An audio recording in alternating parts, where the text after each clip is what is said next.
Hey y'all, welcome back to Made It Out. We are back in New York. We're shooting so many fun episodes for you all here this week.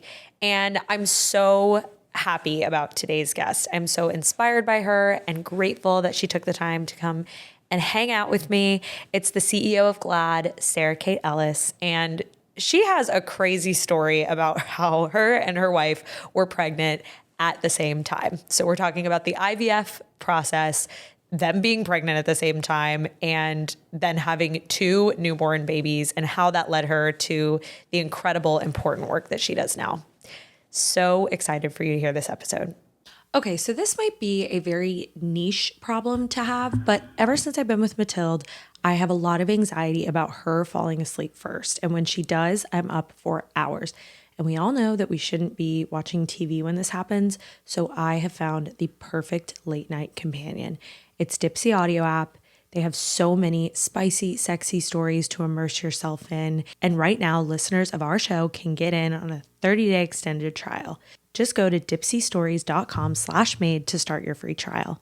That's DIPSEA stories.com/made to get 30 days of full access for free.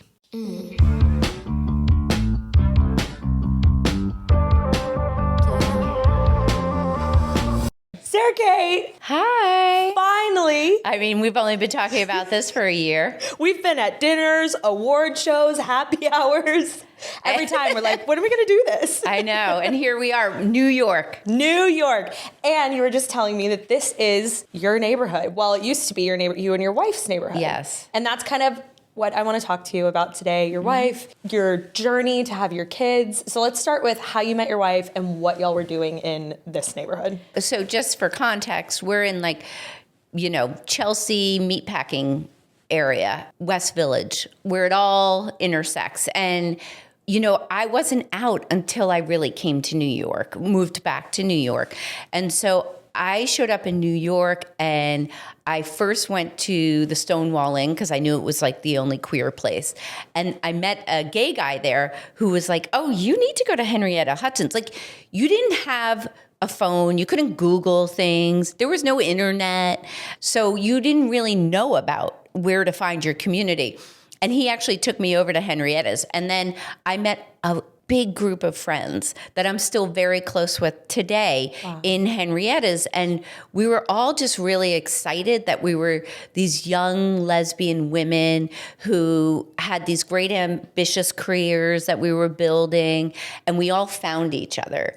And my circle of friends and my wife's circle, my now wife's circle of friends intermingled, but she and I really didn't. She was in a rock band, and a lot of my friends were into her band, so we would go see them play, and they were amazing, but I'm not a big music person, believe it or not. Okay. So it was nice, but it wasn't anything.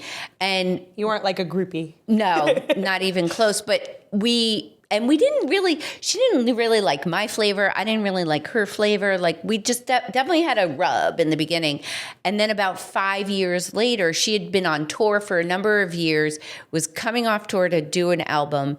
And our mutual best friend was having a party. And as soon as I walked into the party, I saw Kristen, and it was immediate. And it was for her too. So, and then it's 20 years later now. Actually, next month, it's 20 years later. It's amazing what time can do. 5 years, you kind of went apart, did your own thing, and then you come back, and all of a sudden it just fits and it makes clicks. sense. Yeah, that's interesting. Everything is timing, they say, right? Yeah. So much. When you were in this kind of scene, when you were doing these, were you like super heavy dating? Because you're saying you were new to being out. Were you in the scene? How were you meeting girls?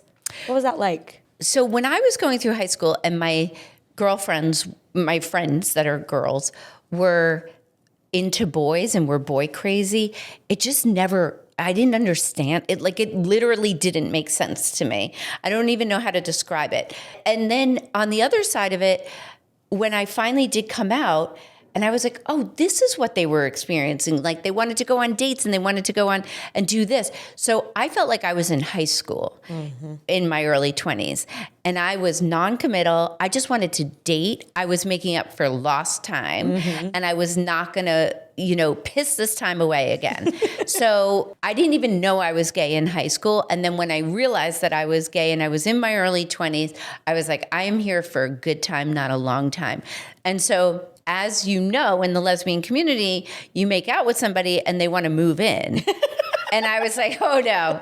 So I feel like I really was like a gay man in that respect, where I was like, I do not want any commitments. I don't know who I want to be with because I don't know what's out there. Yeah. And then I also had a very narrow idea of what it meant to be a lesbian because it was what I saw in the media and it was very narrow.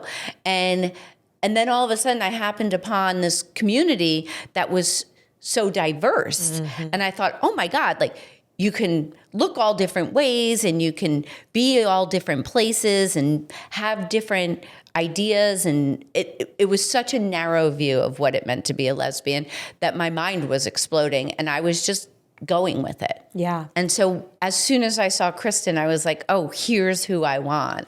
And we weren't young chickens anymore. So there wasn't a lot of mincing of words. Like when we started dating, we definitely had a talk early on about like, do you want a family? When we went to there early on, because I didn't want to really waste any more time. Yeah.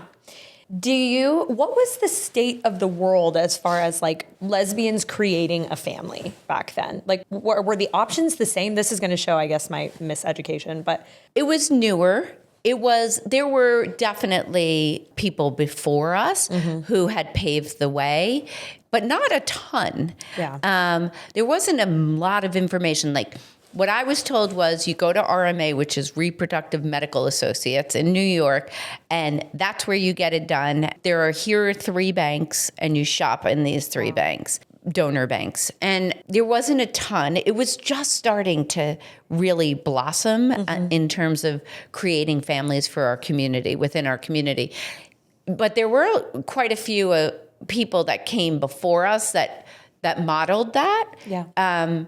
So it was a newer thing for us. Yeah. How did you seek out that information? Like where would you even go to find it? It was conversations with people. Wow. Yeah. Everything was all just word of mouth. Yeah. Which it's like, of course, then the community there's such a sense of community because you have to rely on each other. There's not just ChatGPT. No, I mean, that's exactly right. So you would say, well, where did you go to do this? And how do you know? And how did you pick your donor and all of that? And you'd share information. It was much more communal at that time. Yeah.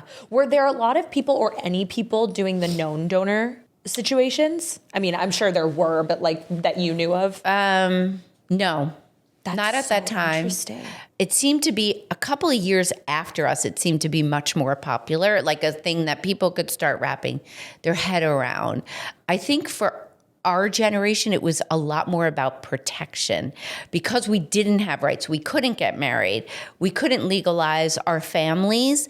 And so if you had a known donor, there was more risk and threat to your family. That was how I evaluated it. I don't know if other people saw it that way.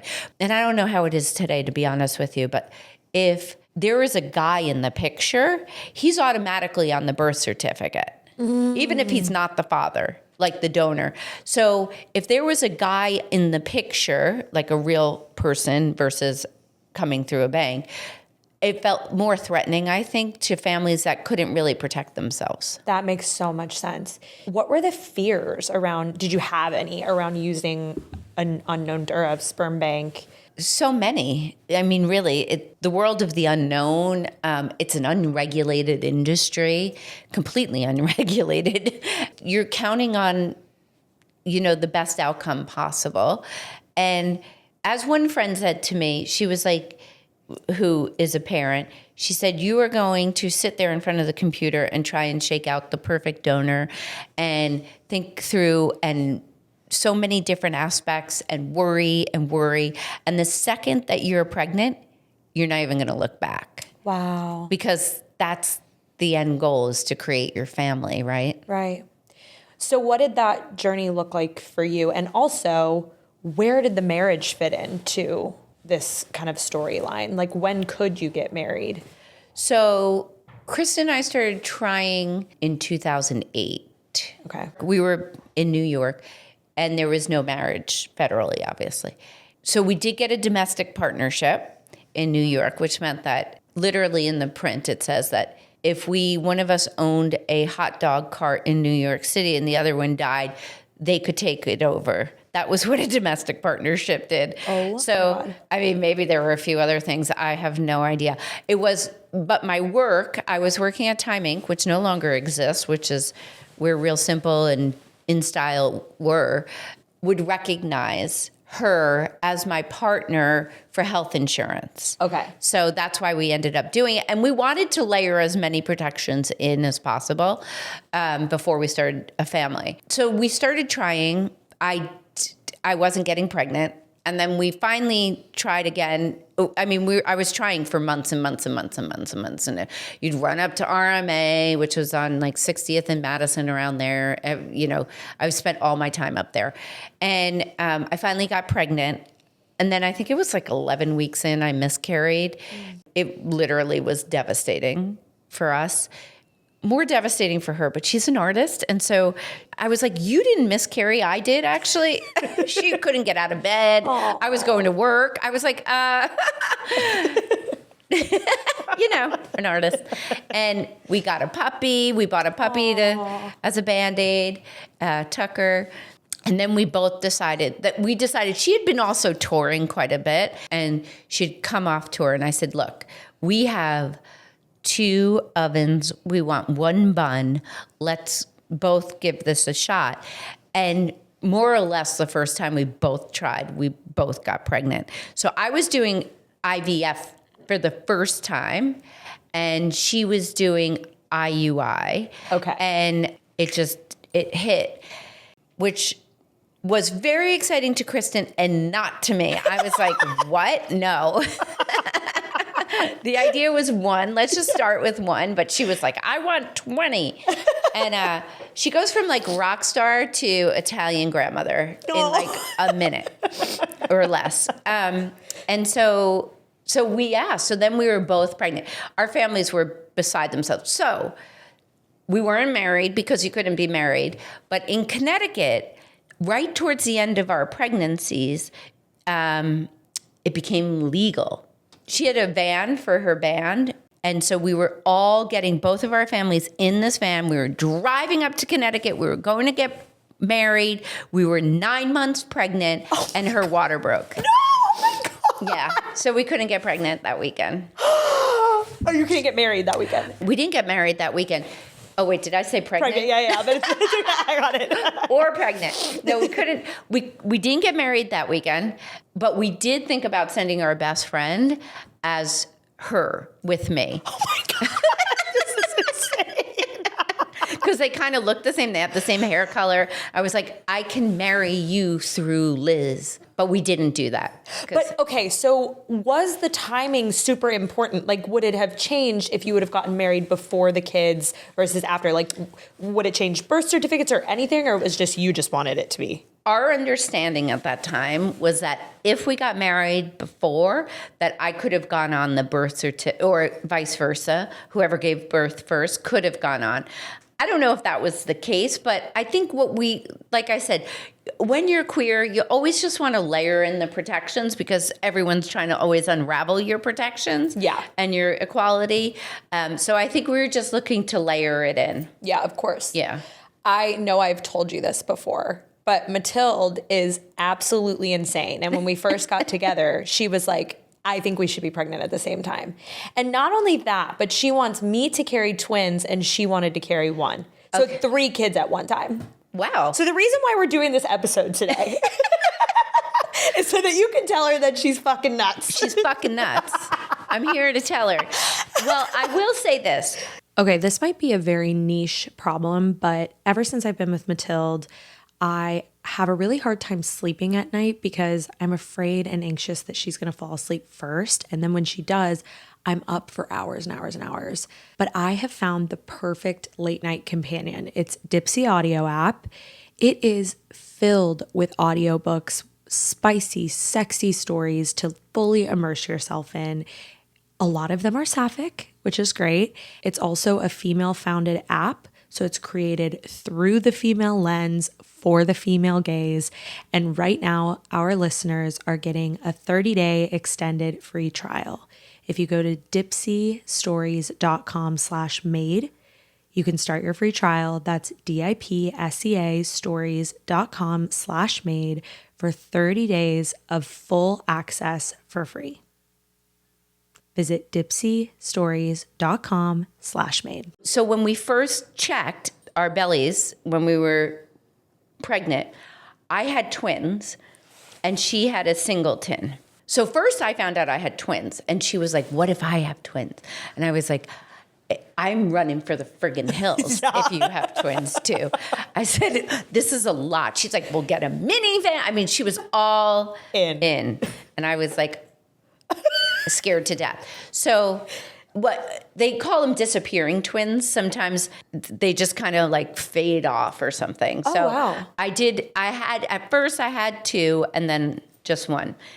So we just have two kids, but that was a stressful time. That was very stressful. I'm stressed out for you. I'm sweating. Yeah. I was so stressed. I was like triplets, 0 to 3. Yeah. So what was it like being pregnant together? Like, were the hormones crazy? Did you fight? I will say being pregnant together is so much fun. Oh, yeah. It like, imagine going through that with your best friend in the world. It was so fun. And we always said the babies talk to each other because if I was sick, she was fine. If she wasn't good, I was fine. So we could really counterbalance each other. We also lived in New York City. So anything we needed could be delivered. Yeah. And I think that's really important because you don't want to be schlepping all over the place and having to do this, that, and the other thing when you're very pregnant. Yeah. And so that was very helpful for us as well, is that we lived in the city and everything could kind of be done for us, if you will. You're not maintaining a house and driving cars and all that stuff. Yeah. So it's much easier. But it was so fun. It was really fun. We would always book our OB appointments together. Oh my God. And one of the challenges though with being pregnant together is that if I had a craving, she would participate. And if she had a craving, I would participate. So our numbers just kept going up and up and up at every weigh-in. At one point, our doctor looked at us and said, I'm no longer weighing you two because this is becoming a problem. And you have to stop. And we were like, okay. Okay, well, this is making me reconsider, Sarah Kate. Now I'm like, No. Okay. Let me get you to the end, Okay. which is someone and eventually gives birth, and someone else is still pregnant, and that's where the shit hits the fan. Okay. So we're at the end of our pregnancies. We know any second one of us is going to give birth. We had a couple of weeks. I ended work. I was on maternity leave. It was my first weekend. Friday was my last day. Here's Saturday. And what I said to Kristen was, I want to watch all of the Oscar-nominated films. The babies were due in February before the Oscars, so because we're going to be home. And this is when you couldn't watch them in your home. Like you had to go to a movie theater. Oh, okay. I know, the old-fashioned things that used to happen. So that was Saturday. We had a party. It was her dad's birthday at that time. So that night, we had a birthday party on Saturday night for him, and we were going out to Long Island. We go out to Long Island. Lo and behold, first day of maternity leave, I'm finally off. I just want to watch 2 weeks worth of movies, and then somebody has a baby.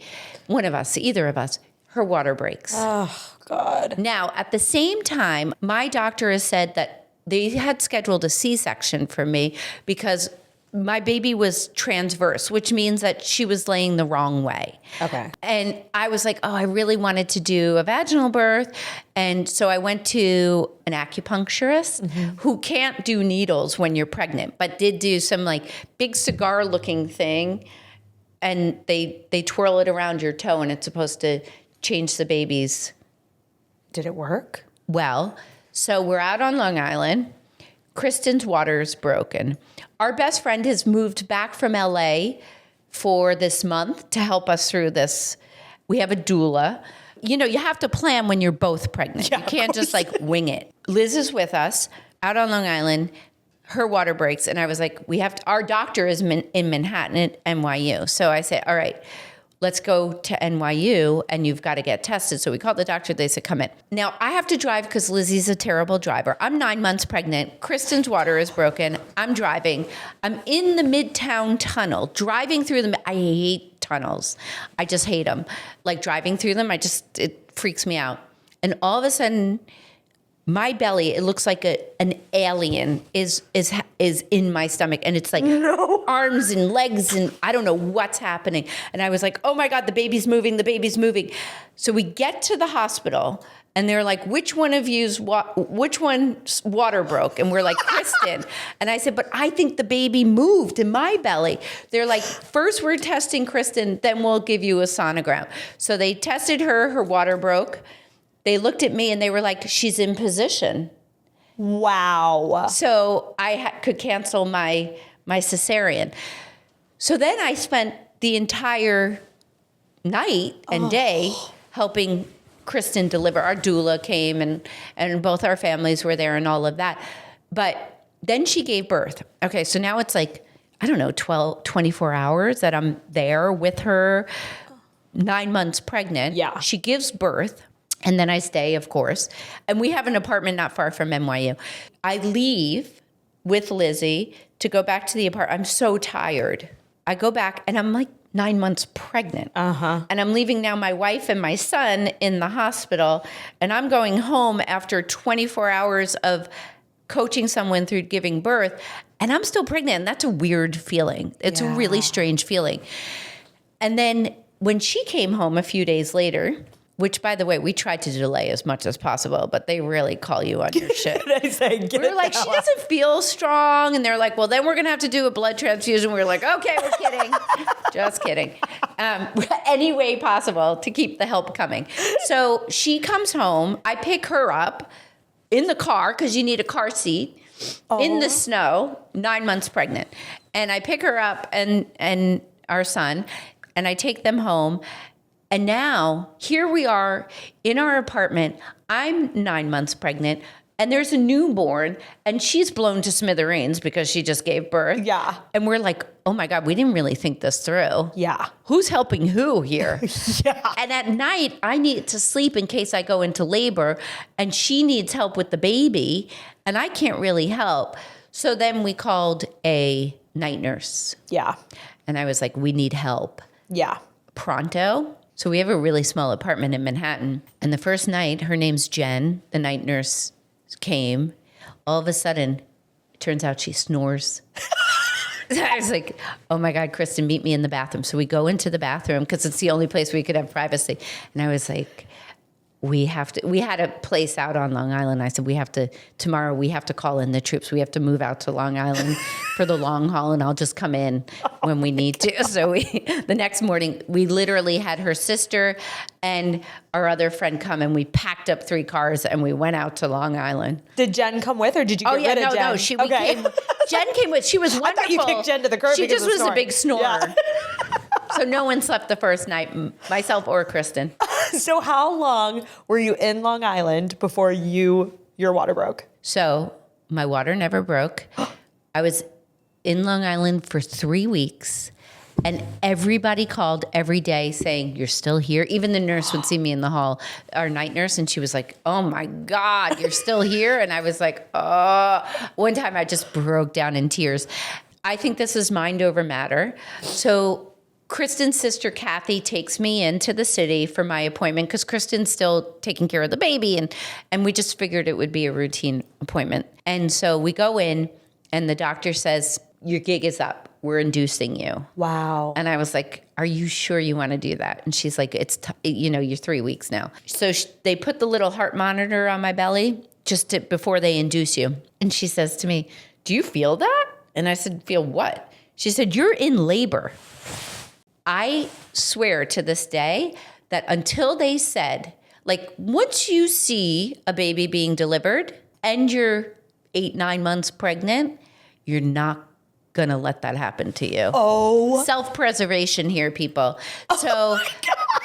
I literally, until they said you are going to be induced, I went right into labor. Like within 60 seconds, I went into labor. Holy shit. That is mine. Yes, that's impressive.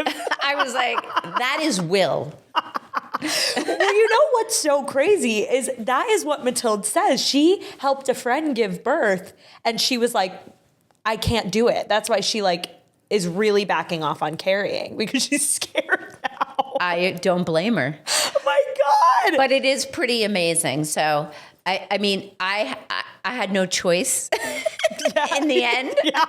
I'd gone too far. You can make better decisions earlier, but it was amazing. It was amazing. Wow. And How long were you in labor? You know, everybody remembers that stuff. I have no idea. Yeah. You kind of just blocked it out. Well, so back to Henrietta's. Oh, Henrietta's. So I'm with my sister-in-law, Kathy. We call Kristen and say, I'm in labor. And the doctor says, just go over to the hospital. I'll meet you over there. We have time. Like, this just started.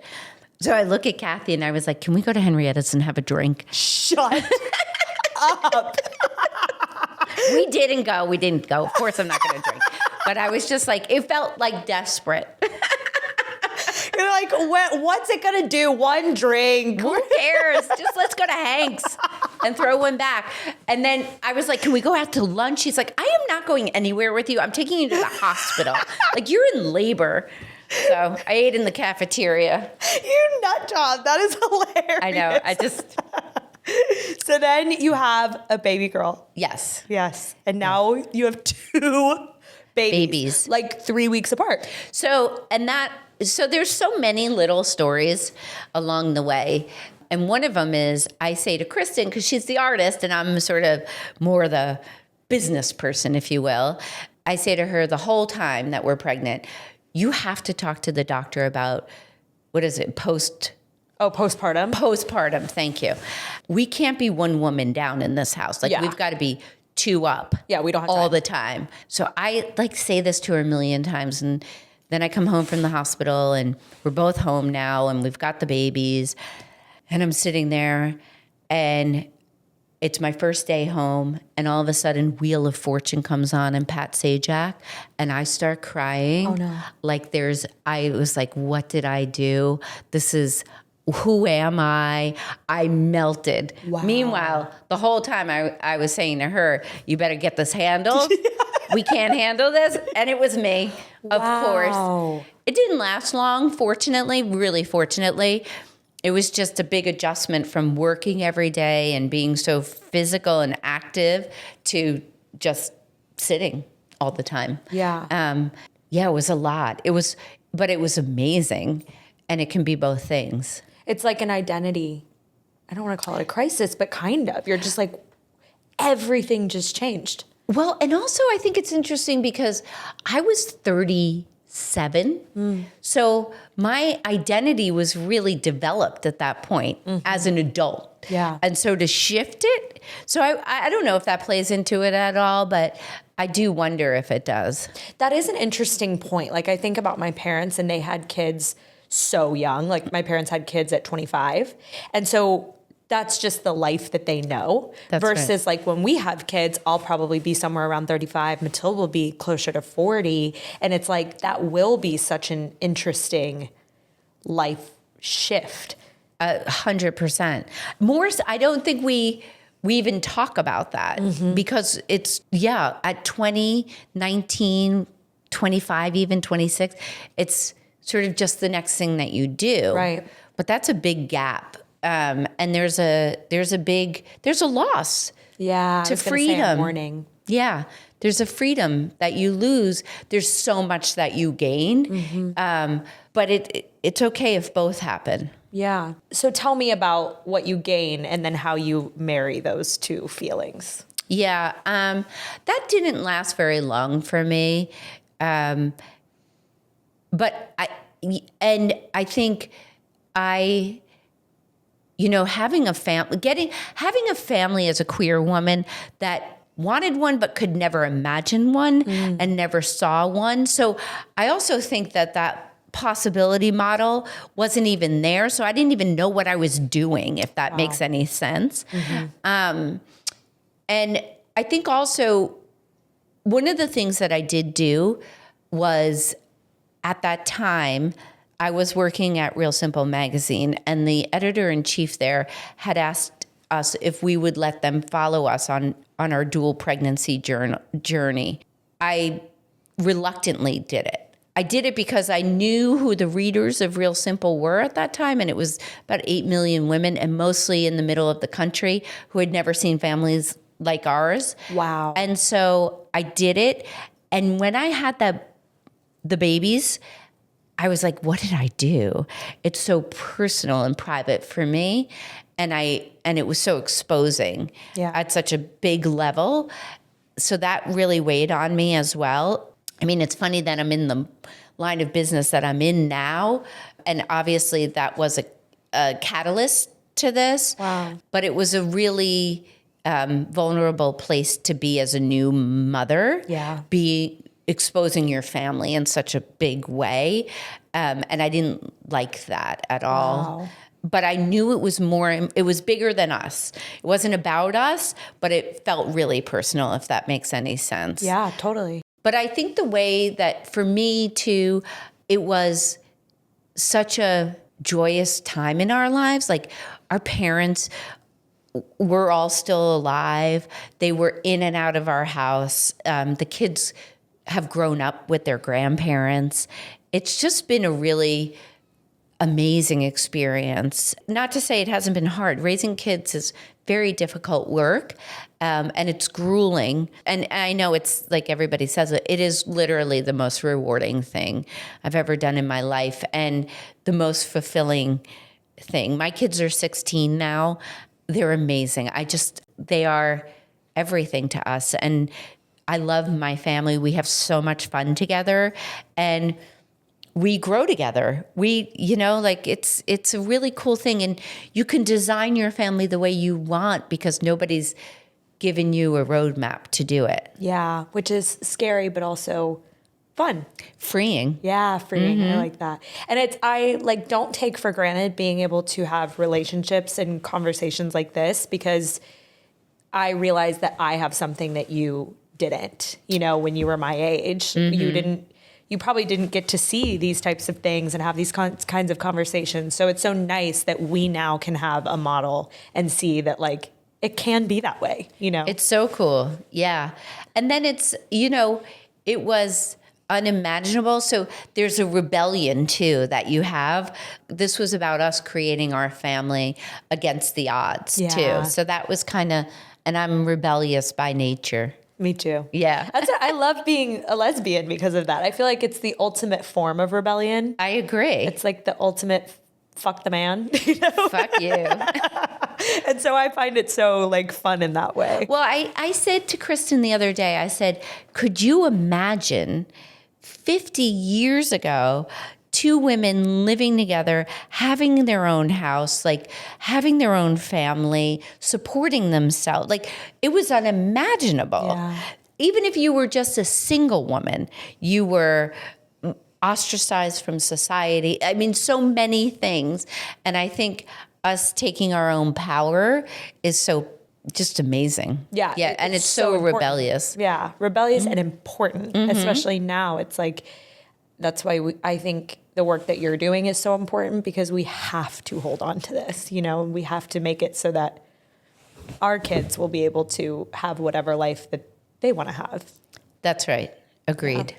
Can you tell me how this journey and how your family led you to the work that you do now and inspired you to work for GLAAD and do all the great work you do? Honestly, when I think it through, it was my wife, because I was not a front person, and she was a front person in a band, and she liked being on stage, and that's her thing. I'm a behind the scenes person more than I am a front person, which is shocking to me. Which is so funny because it's so obvious to me. But it's one of the things that I really hold on to as a person is that all of my fears, whether it be getting up and doing a speech or going on a podcast or going on TV to talk about what's important for our community, is more important than my fear. And I never let my fear run who I am. Wow. And so for me, it was kind of a challenge and a rebellion too against myself and my own fear or my own shyness, whatever, my own introvertedness.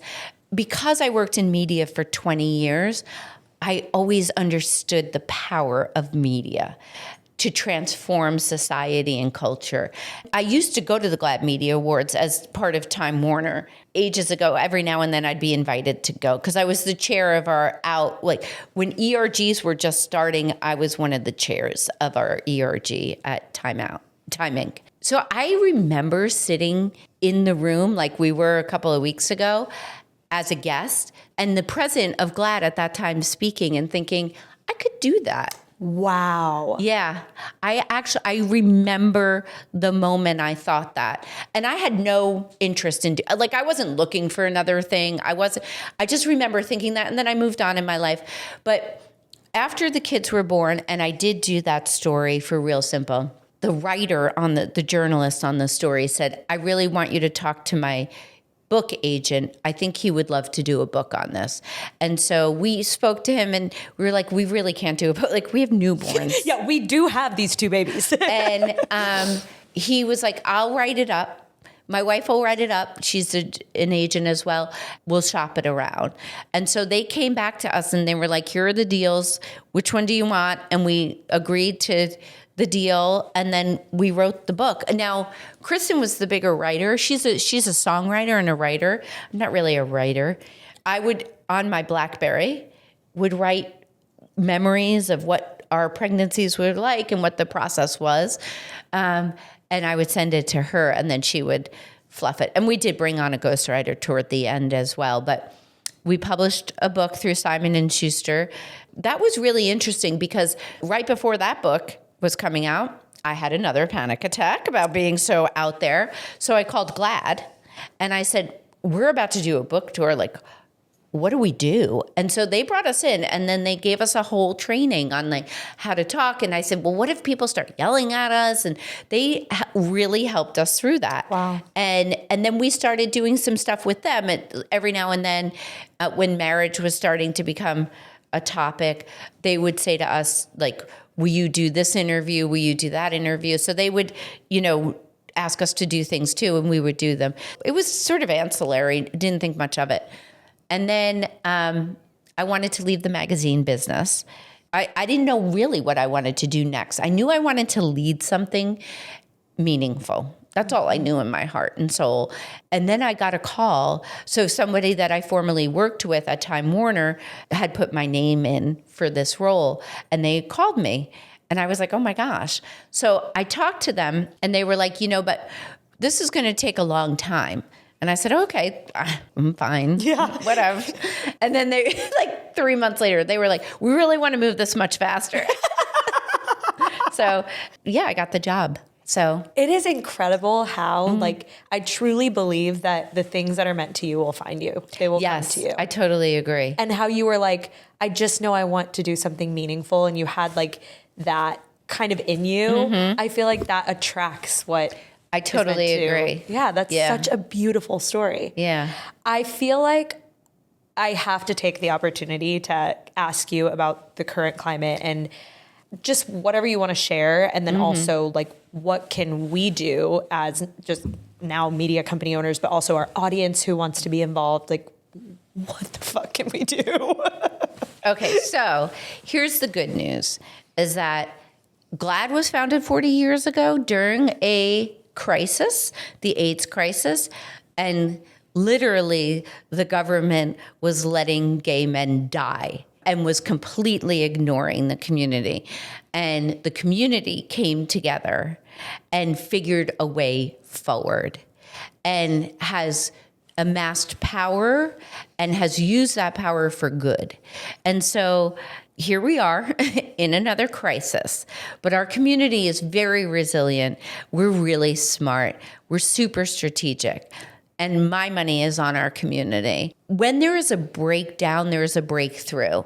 And so this breakdown that this country is experiencing on very many levels, I imagine if you surveyed Americans right now, very few are very happy. That being said, one of the things that we did at GLAAD, a couple of things, we're very research-based and data-based. And what we did this summer was really look at who is in the middle of the country, the movable middle, the independents, who come in and out of LGBTQ issues. They're good on some things, not great on the other.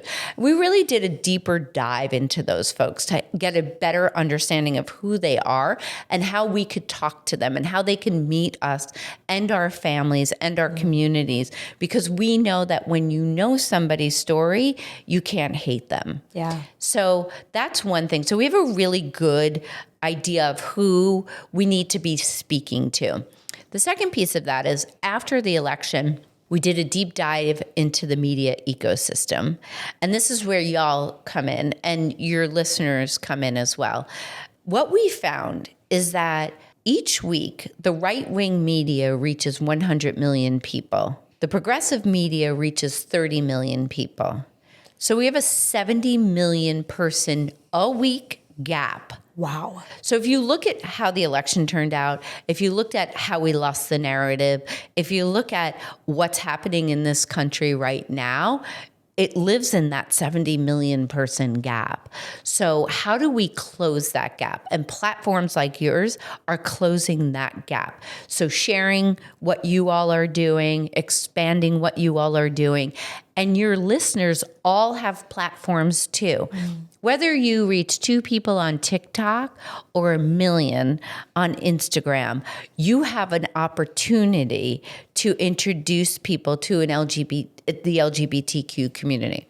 One of the other things that we found in all of our research and studying is that it's how you connect with people, right? So finding shared interest is always really powerful and important.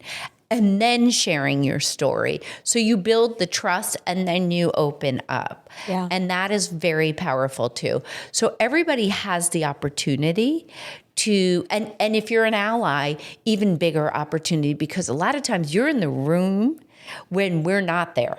Yeah. When something's being said about us and we're not there to defend ourselves or our community. And so that's really powerful. I think another interesting statistic that I share with folks often is that only 30% of Americans say they know someone who's trans. Probably a lot more people have met trans people, they just didn't know it. Right. So all of the misinformation is being filtered through the media of 70% of people in the United States don't know a trans or claim they don't know a trans person. So that's why they were right for this attack that the community is seeing and living through. And it's horrifying what this attack on the trans community is. So we need more trans allies than we've ever needed before to get out there and defend trans people and defend our community altogether, but really to share the stories. Yeah. I just have kind of a personal question.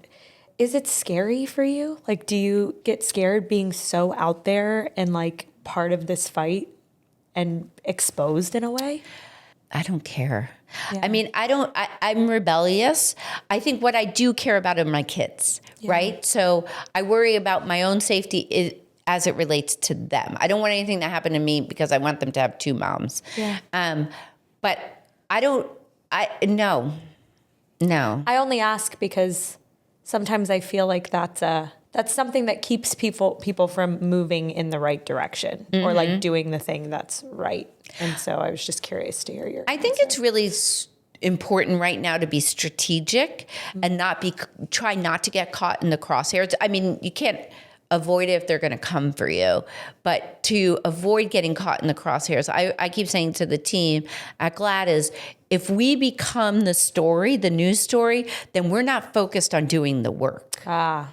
So I think it's really it's a balance right now of like not becoming the story, not becoming caught in the crosshairs of this administration, but I'm not backing down from this administration, right? So it's a balance of, because I don't want them, their goal is to distract us. Yeah. And if we're distracted, then we're not building and amassing this quiet power. Yeah. And closing this media gap and helping those folks in the middle meet us and understand who we are. And that's at the peril of our own community. Yeah. Wow.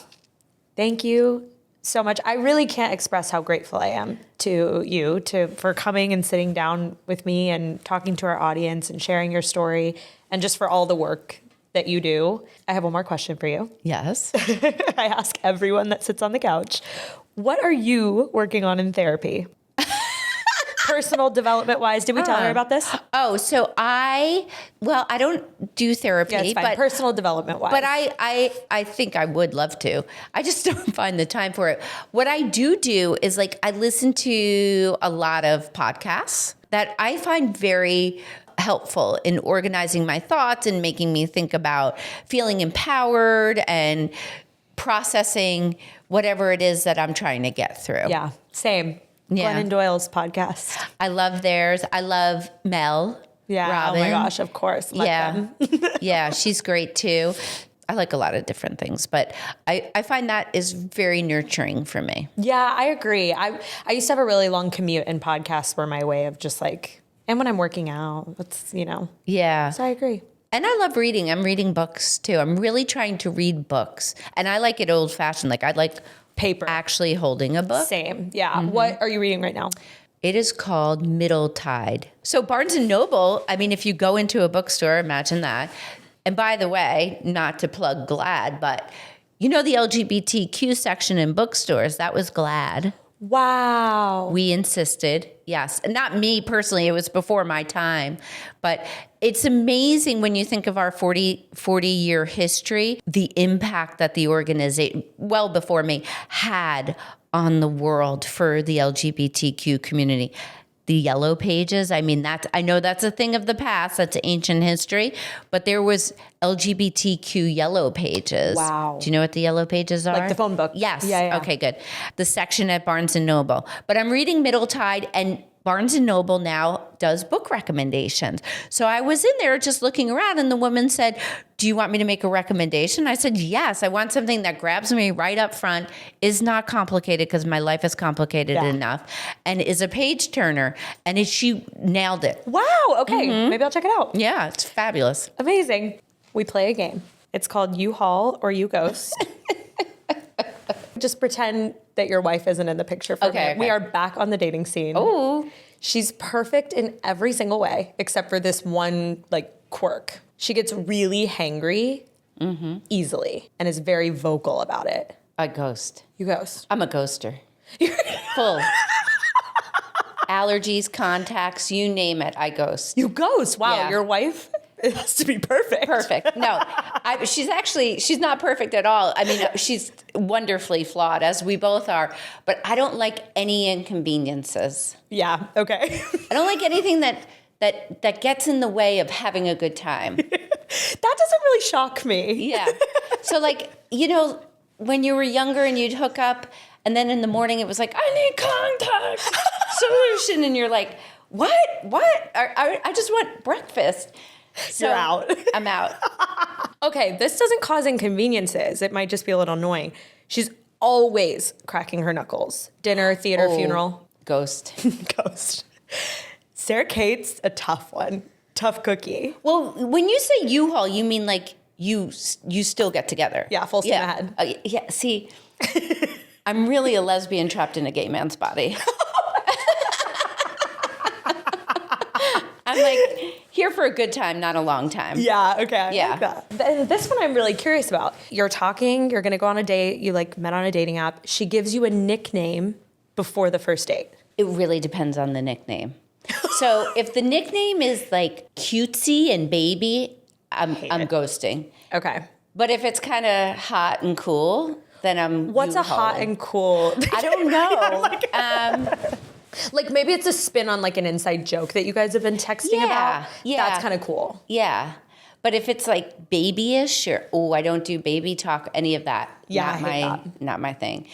But I know it's other people's and I don't judge that. But for me, it's not. So if it were like more of a sexy, fiery thing, I'm in. Yeah, like bantery. Yes. Okay, I like that. Yeah. I agree. Thank you so much for being here. Thank you. I just love being around you. You're the best. I loved you too. I love your podcast and thank you for the work you all are doing. Of course. Can you tell people where to find you and how they can support GLAAD? Yes. So follow us on all the socials, and GLAAD is 2 ways. So it's GLAAD. You can go to GLAAD.org, make a donation, join our mailing list so you know what's going on. We have a lot going on now because there is a lot to be had. Yes. And, we're on Blue Sky, Instagram, all the things. Perfect. Except X. Please check them out and please consider donating. Thank y'all for listening to today's episode. As always, help us spread the gay agenda by writing an Apple review, rating us on Spotify, and sharing with everyone you've ever met. And if you haven't yet, join our subscription community, Made It In, for exclusive Made It Out media shows, content, and chat rooms at madeitout.supercast.com. Made It Out is produced by Matilda Jordan and worked on solely by lesbians. As Taylor Swift says, why be mad when you can be glad? Listen to the queen.